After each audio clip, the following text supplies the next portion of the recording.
আমাদের দেশে ইউনিভার্সিটির ছাত্ররা তাদের চাকরির জন্য কোটা সিস্টেমের সংস্কারের জন্য ফ্যাসিবাদীদের দোসর আর ফ্যাসিবাদ বিরোধী বলে দেশে নতুন করে বিভাজন সৃষ্টি করা হচ্ছে বলে মন্তব্য করেছেন জাতীয় পার্টির চেয়ারম্যান জিএম কাদের। জাতীয় পার্টির প্রতিষ্ঠা বার্ষিকী উপলক্ষে বুধবার 1 জানুয়ারি রাজধানীতে র্যালি ও পথসভা করেছে দলটি। বিজয়নগর দলীয় কার্যালয়ের সামনে থেকে র্যালিটি কাকরাইল মোড় হয়ে পুরানা পল্টন মোড় প্রদক্ষিণ করে। র্যালিতে জিএম কাদের, মুজিবুল হক চুন্নু, রুহুল আমিন হাওলাদার সহ জাপা নেতারা অংশ নেন।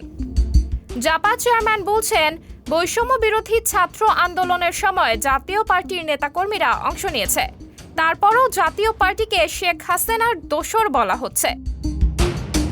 জিএম কাদের বলেন, ছাত্র জনতাকে যারা হত্যা করেছে তাদের প্রত্যেকের বিচার চায় জাতীয় পার্টি। তবে বিচারের নামে প্রহসন হলে দেশের মানুষ তা মেনে নেবে না। সাবরিনা জলিল, সবার কথা।